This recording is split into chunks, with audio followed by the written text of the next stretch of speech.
Kwaba, midi ede Addo searching. Mesro na wa subscribe to my channel. Mia notification bell no so for more news. Kebot a blogger de ma NPP amayoko na ode ensem bia sudwa afa Okatakyie efrifa no mo na ensem ode atudwa nyina ne say. Eye Okatakyie efrifa kesa okese eye his excellency na Addo Akufo Addo ene nabusuafo no. Eno enam so a ohwere ne ba ewo US ewo abra na yere ekwo wo no nti sa case no na aka Okatakyie efrifa na adofo ansa na mebo eye Kebot ne voice no menche no yenje ensem no emu enchiremu kakra ebeka ya 2020 abra yeba beto aba no Okatakyie efrifa ejina TV so de ensa ene kosua semembo a okese eye his excellency na Addo Akufo Addo na achimfo se omo amembu ni nkoye nti achimi ni obabedi oman su biode sune na e wo sensemi mu na Kebot e kire say sa case na Okatakyie e case no who knows e bia ni mpo na eye adwuma na no fome ka senche ni yenti ensema Kebot na ngasa e de etodwa onim pefese obwa onim se ba umia a perform onim se Akufo Addo perform ba esan ni yefun me say one man expose mu me say ete me ka say e say me be expose mu one by one no mu ankasa so expose mu big time obi amwa na mko gina abonten ko ye demonstration e ka say ba umia ene Akufo Addo afeli oba afia ene de no na wo kan na ho ye de ma me o any short memory mo na mko gina ho kan ye o me se ne wo no asa be kan no to na ye se wonim se Akufo Addo mamu na wo bu ni ba umia na eye but wotra even wo ka wie wo sa be ka se Akufo Addo mamu tan na wo bu ndi on de because wa bodua wo national television se Akufo Addo ne achimfo ene Akufo Addo asemu ma ne nananom na busua dom ni nyina no nananom obru mu nua se nananom ense wo no masefo na se be omuti president bi nwakunya e wo Ghana enti se nano kopa na wo ga se Akufo Addo mamu no o you should just one statement in pose ade we die Addo aya e good a biabo ni basa benya no biabo no boy na anya no nti na kuni mane mi no anya no nti na on so ogbo dua ni na hen ne mane wuye yo de nyame ase musu me ho ye pa anya no biabo no anya no on se ne mane mi no ekuom na na no kopa bi mu a ebi ku no ankasa ne na yire no ba bi do de na mo no e the same de de ba ne kokoba on na akrobofo ma de ba kokoba akrobofo tite wo se Akufo Addo mamu ye tantan a esi den na wonya power se hwan na Akufo Addo egbo kunya question ba umia ene na Addo na egbo kunya no enti si den ti na ono obi a wo se na kunya ono wo bu oman no se bi wo na mamu na etan nyem na meka wo na wo ka se na mamu no tantan na wo na abofo no wo na wo kan yo nyem na me kan wo Akufo Addo ayi fense ba umia mamu na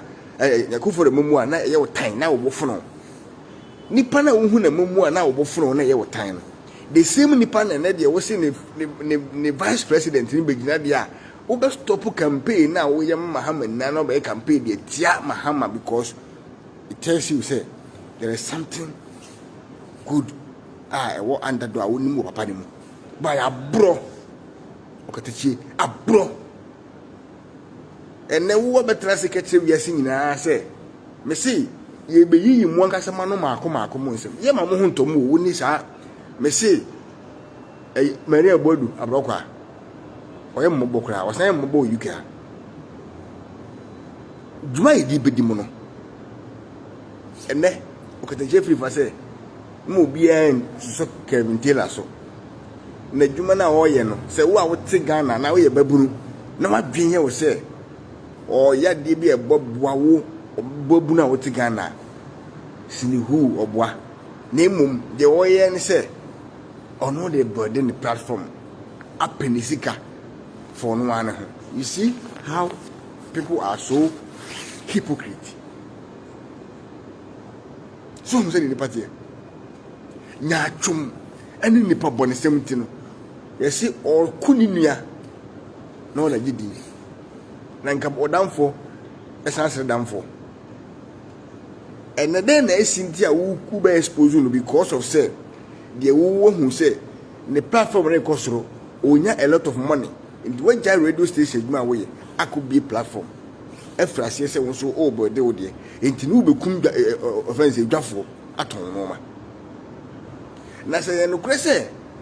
adwuma wo di na no emwa mo emebun no na ye nadwen bi enne sikanti na wo ye saade a me the same thing na won so be sori ya gidi wo na ye youth president nyewa enti wo de na wo ye da ball man no right me the same thing na so be platform as say what so a wo han wani pipa ho de bia ho fifiri say de ye de e fence ye bi shower de go so no nya the same thing wo de ne de no exercise be ne wum wo ba ye no ade be mpa na wo kan sebi wo yenye wo MPP mu yen kan ensem a wo ka entitimu a wo ye ene attack a wo ye nyina ya kama twom dida difference bi enim na yenu no MPP fo ni bi ni ene all the MPP supporters na bia na mo ko share mu video na mi madwen ko ha ya na ha mo ya na mi hu bi madwen wo de wo twam na wo ya obetima apase tu watie no na nkwasi asem wo mu no ato atwene nya sese no afa ba so be share program no another 2 page no eye ni mguase ma wo yenu bi kura ye program mo share ye video so ko tun ko tam Okatakyie free fra kwase we chimifo no they say won mu ada ne nkase wo mo enu na no dey see onipa na oni na ye adwuma wo XYZ sa ai chimifo na okuri di ba o me atem kasa ya chi ekotu mu no she say won ni anya beef den the same radio station no me adwuma say sa o fa bi na ko ye interview mu akasa Mahama ntim me president onti Jimisa what to Marshallita Tata Motolika Toke Jimmy ya be wakasa personal studio as an individual crowd minimum physical said they make us say unim me but we studio several times unim how an amateur and Roman uncle ye and nipple mismanagement in teen nipa de and number DBPA